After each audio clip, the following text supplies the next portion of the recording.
Assalamualaikum warahmatullahi wabarakatuh. Adik-adik semua, bagaimana kabarnya? Mudah-mudahan kita semua selalu sehat ya. Dan mudah-mudahan kita senantiasa terhindar dari segala bentuk penyakit, terutama virus yang hari ini sedang melanda dunia. Amin ya robbal alamin. Nah, kali ini Ustazah akan menjelaskan mata pelajaran pendidikan agama Islam dengan materi Taubat dan Roja. Nah, yang pertama kita akan membahas mengenai taubat. Apa itu taubat? Secara bahasa, taubat berarti kembali. Taba yatubu taubatan. Nah, biasanya diartikan dengan dalam bahasa Indonesia itu artinya kembali.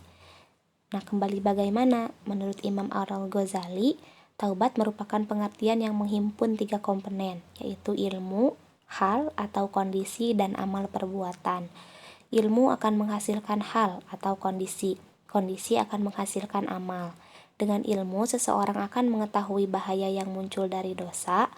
Dosa yang diperbuat akan menjadi penghalang antara ia dengan Allah Subhanahu wa Ta'ala. Seseorang yang melakukan perbuatan dosa dan maksiat kemudian bertaubat akan meninggalkan perbuatan maksiat atau dosa tersebut, lalu berjanji tidak akan mengulanginya. Ia tidak akan mengulangi perbuatan dosa tersebut pada masa yang akan datang. Kesadaran itu diawali dengan ilmu, karena dengan ilmu akan membawa ke arah kebaikan.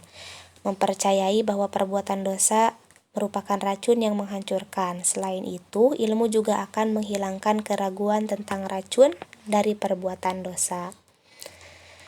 Nah, jadi taubat itu adalah kembali kepada fitrah manusia. Kalau kata Imam Al-Ghazali itu yang pertama, taubat itu harus mengetahui bahwa hal tersebut dosa. Lalu setelah mengetahui hal tersebut dosa, kita akan menghindari hal tersebut. Karena menghindari dosa adalah sesuatu yang baik dan akan membuat kita terhindar dari melakukan hal-hal yang keji.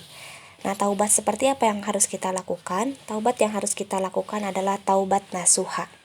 Taubat nasuha merupakan taubat yang diperintahkan oleh Allah Subhanahu wa Ta'ala. Taubat tidak hanya sekedar diucapkan dengan lidah, tetapi diwujudkan dengan perbuatan. Taubat juga bukan permohonan ampun kepada Allah melalui orang lain. Ada 2 kesalahpahaman tentang taubat yang terjadi di tengah masyarakat. Pertama, taubat menjadi perantara orang lain. Taubat dalam Islam bukan melalui orang lain. Taubat dalam Islam merupakan persoalan pribadi antara seorang hamba dengan Tuhannya. Jadi, seorang hamba mengadukan atau memohon secara langsung kepada Allah Subhanahu wa Ta'ala tanpa melalui perantara kepada orang lain. Kedua, bahwa taubat hanya perkataan di lidah. Taubat tidak hanya di lidah tetapi diwujudkan dalam perbuatan. Nah, jadi dari sini kita bisa mengambil bahwa taubatan nasuha itu adalah taubat yang dilakukan langsung kepada Allah. Taubat yang artinya kita memohon ampunan kepada Allah, tidak diwakilkan oleh orang lain atau memohon orang lain untuk meminta Allah mengampuni kita. Jadi itu dilakukan oleh pribadi antara seorang hamba dengan seorang pencipta atau dengan Allah. Lalu taubat juga tidak hanya diucapkan di lidah saja. Misalnya ketika kita melakukan dosa, misalnya mencontek. Nah, taubat itu bukan hanya astagfirullahalazim, saya mencontek. Nah, tidak hanya seperti itu, tapi dibarengi dengan perbuatan. Contohnya, kita tidak akan pernah menyontek lagi, berjanji dan bertekad tidak akan pernah menyontek lagi. Nah, seperti itu yang dinamakan dengan taubat nasuha.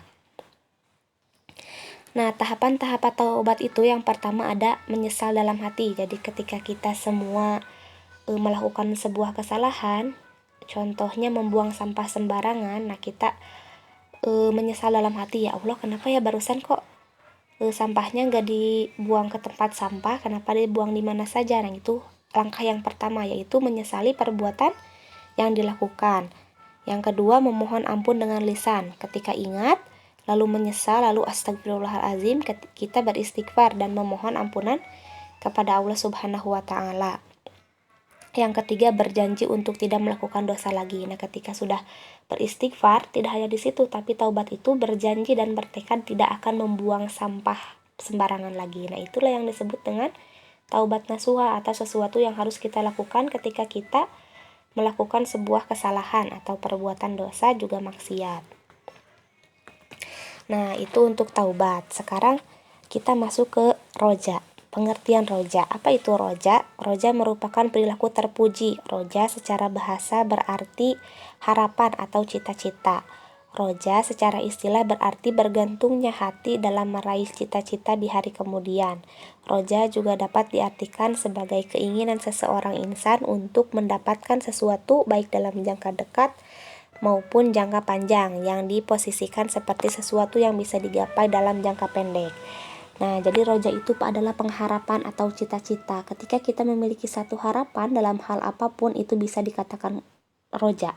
Tapi roja juga harus dibarengi dengan kepercayaan kepada Allah Subhanahu wa taala. Jadi kita menggantungkan harapan kita hanya kepada Allah Subhanahu wa taala. Nah, itulah yang disebut dengan roja.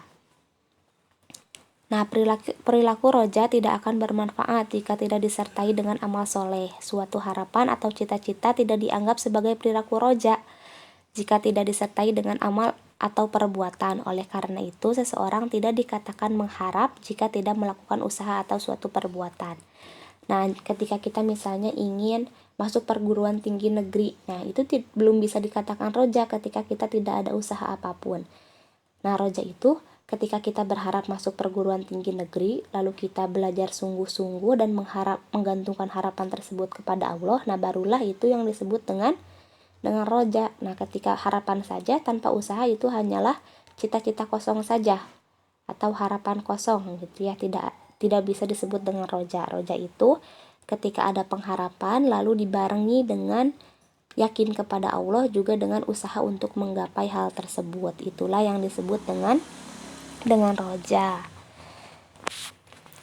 Nah, dari pengertian tersebut sudah jelas bahwa roja kepada Allah Subhanahu wa taala harus disertai dengan amal atau perbuatan.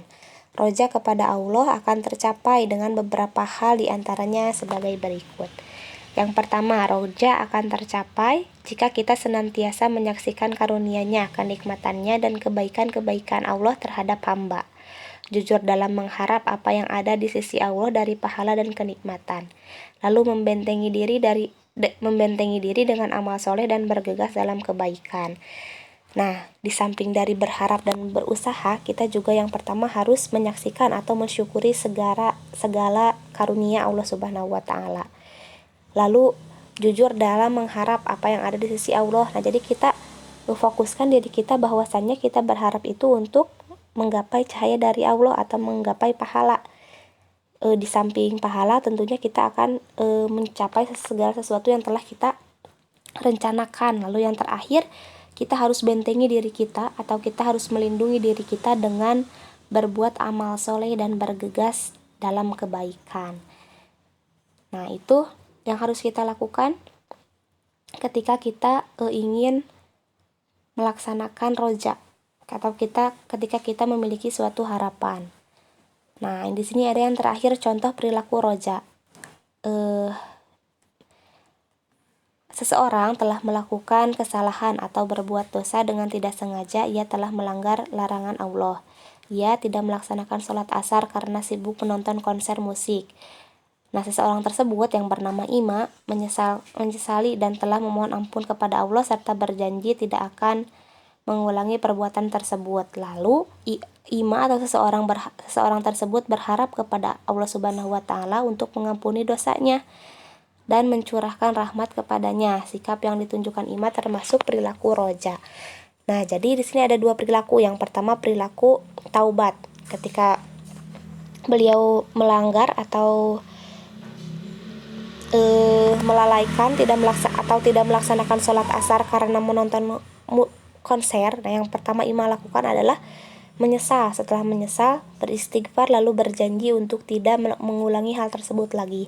Nah, setelah berjanji, Ima memiliki satu harapan untuk Allah agar dapat mengampuninya. Nah, harapan tersebut adalah roja. Ketika Ima berharap Allah akan mengampuninya, Ima percaya bahwa Allah akan mengampuninya dan Ima berjanji untuk tidak mengulanginya. Ada usaha dan pengharapan yang ia sandarkan kepada Allah. Nah, hal tersebut juga disebut sebagai roja. Nah, itu mungkin ya, mudah-mudahan dua pengertian tadi, taubat dan roja, bisa adik-adik semua pahami. Jika ada pertanyaan boleh tulis di kolom komentar. Terima kasih atas perhatiannya. Jangan lupa di like, comment, and subscribe. Sampai bertemu di pertemuan selanjutnya. Ustazah tutup saja dengan doa. Robbana atina fid dunya hasanah wa fil akhirati hasanah wa qina adzabannar. Wassalamualaikum warahmatullahi wabarakatuh.